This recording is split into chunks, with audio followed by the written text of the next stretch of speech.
Енді әлде айтсаңыз болады. Ал екеуміз арай.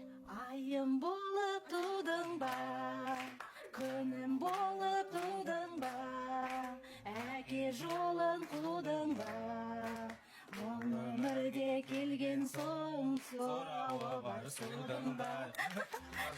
Біз енді, біз бар ғой енді, Жоқ, айтар ма, тағы да айтсаңыз. осындай бесіктерге бөлемейді екенбіз да? Анда электронный бесіктер бар, үйде неше түрлі. Сосын әлдеге ұйықтамайды. Караоке қоямыз, өлеңдер қосылып айтамыз. Енді мен ойлаймын, әдемі көрініс болсын. Өздеріңіз бірге, Эдуарда екеуіңіз әлде айтыңыздар. Айбек, сіз келіңіз, бері қарай жайғасыңыз. Как раз.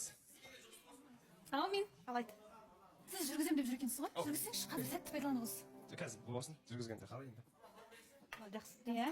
Ал әлде айтыңыз. Негізі Эдуарданың ән айтатын қабілеті бар. Давай. Үздіксіз күткенім деген тұра берсей жоқ. Білетін әніңді айта бер.